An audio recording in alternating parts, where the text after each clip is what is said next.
Welcome to LCD TV, which stands for Linda's Cats Dogs Travel Vlogs. In this video, I'd like to take you to the Grote Kerk, Great Church of St. Lawrence in Alkmaar. This church boasts a beautiful, extensive permanent exhibition filled with specially designed walls equipped with digital screens, display cases and printed text. On the walls you'll find explanations in both Dutch and English about the church's history, its monumental interior and the art within. In 2018, the Grote Kerk celebrated its 500th anniversary for a year. Performances, exhibitions and events attracted over 300,000 visitors.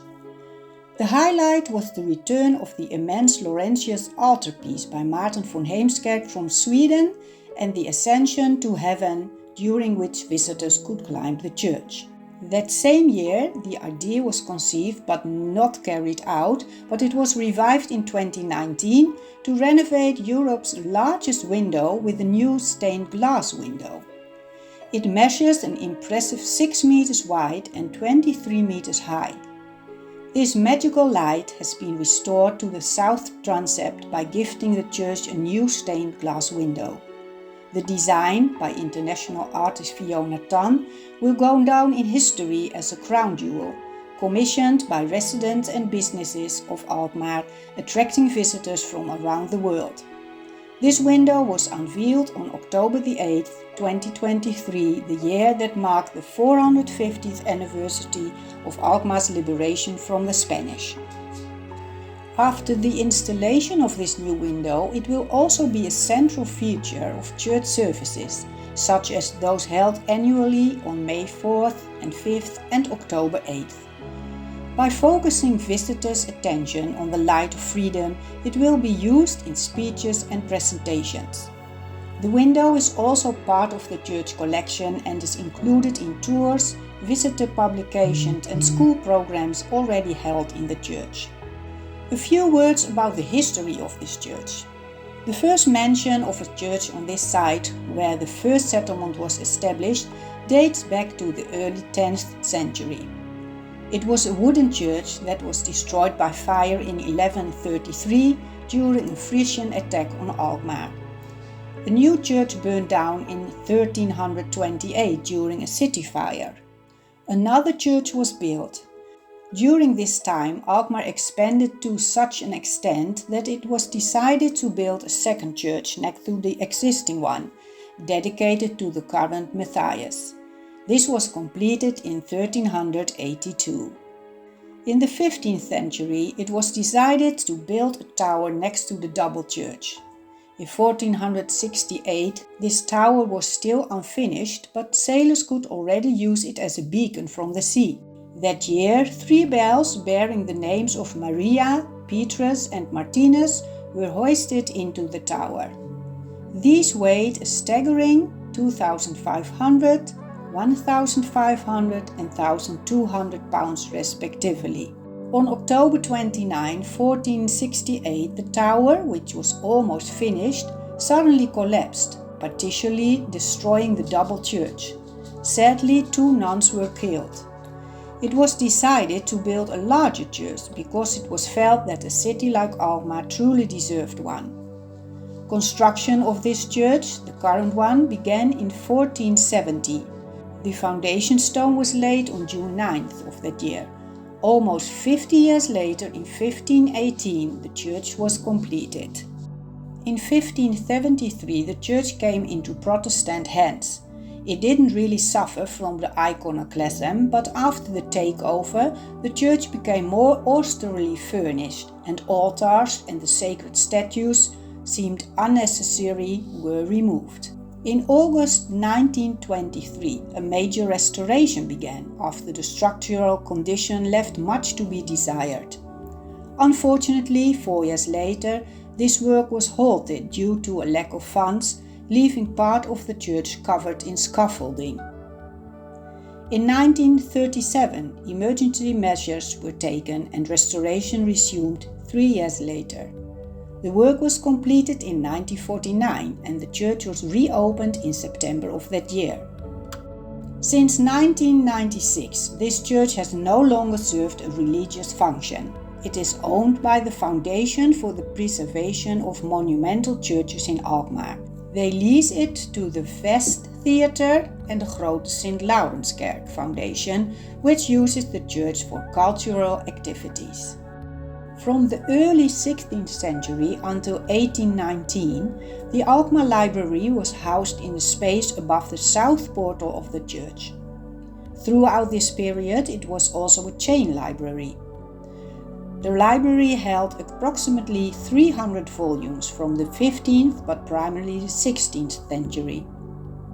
Several manuscripts were also present, two from the early 16th century and an illustrated history Bible from the first half of the 15th century. Another highlight of the collection is the 8-volume Biblia Regia printed by Christopher Plantin. In 1819, the collection moved to the Town Hall, followed in 1875 by a move to the Stedelijk Museum Alkmaar and in 1966 by a move to Municipal Archives, the Regional Archives of Alkmaar. Now a few words about the exterior of this church. Characteristic features include the exterior walls of white Gobbertank stone which clad the brick building, the crossing tower of 1525 and the windows in the transept gables, which are among the largest in Western Europe. German tuffstone was also used for the walls and nave. The church houses two very famous organs. The Chor organ is the oldest still playable organ in Europe, originally a single manual organ from 1511 built by Jan van Kovelen. It was expanded sometime later with a second manual. The main organ dates from the 17th and 18th centuries. Galters van Hagebeer and his sons Germer and Jacob built the first main organ in 1643, a 3/4 speed organ with a free pedal. In 1725 it was replaced by an organ with a main, upper and lower register and a free pedal, designed by Franz Caspar Schnitger. In 1968, a complete restoration of the main organ took place, carried out by Flentrop Orgelbouw, which restored it again in 2014. Above this organ is a painting by Romein de Hooge depicting the battle between good and evil. The apse contains a painting of the Last Judgment from 1518.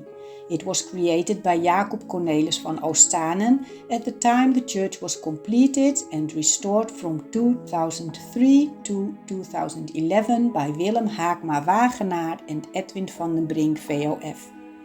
It consists of 9 vaulted bays and covers almost 100 square meters. It is unsigned, but there is no doubt that Van Oostsanen is the artist. The painting is among the largest in the Netherlands. During the restoration, the vaulted paintings of the north transept were also returned to their original positions.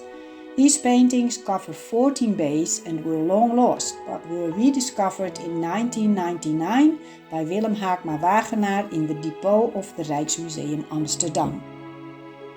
The floor is covered with gravestones. The deceased were buried up to 8 layers deep. There are gravestones from the 16th, 17th and 18th centuries, including those of Anna Roemers-Visser and city organist Gerardus Havinga.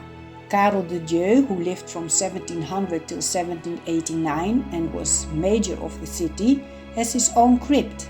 A gravestone bearing his family crest hangs in the chancel.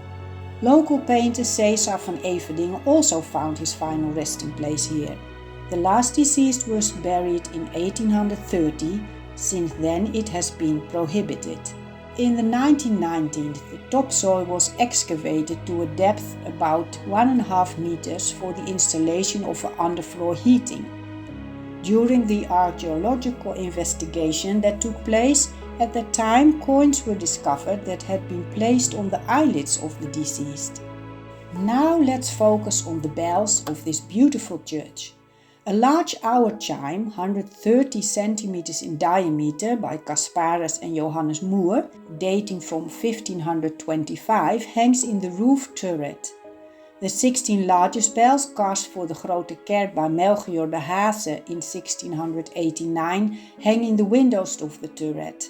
In 1963, IJsbouts restored the chime, replacing the lower quality bells with 12 bells from the Waag, also by Melchior de Haase. IJsbouts also expanded the chime with 7 bells, creating a 3-octave carillon of 35 bells. In 2014 and 2015, the turret and chime were restored again. This time, Clock-O-Matic from Holsbeek, Belgium, handled the carillon's installation. Arie Abbenes served as consultant for the carillon's technical aspects. Since 1542, the quarter hours have been automatically indicated on the bells throughout the day by a drum chime. The automatic chiming on the full and half hours is followed by full strokes. The hour is played on the bourdon and the half hour on a lighter bell. This is called the Dutch chime. Twice a year, the city carillonneur renews the drum chime with 4 new melodies. Each quarter hour has its own melody to mark the time. The largest bell, the bourdon, was also sounded for church services. The drum chime is by IJsbouts from 1905. Thanks for watching. If you enjoyed this video, please give me a thumbs up. If you haven't subscribed for free yet, you can do so by clicking the subscribe button below. If you would like to be automatically notified when I post a new video, please activate the bell below. You can leave your comments also over there, and I hope to see you again in one of the other videos on this channel. Greetings from Linda.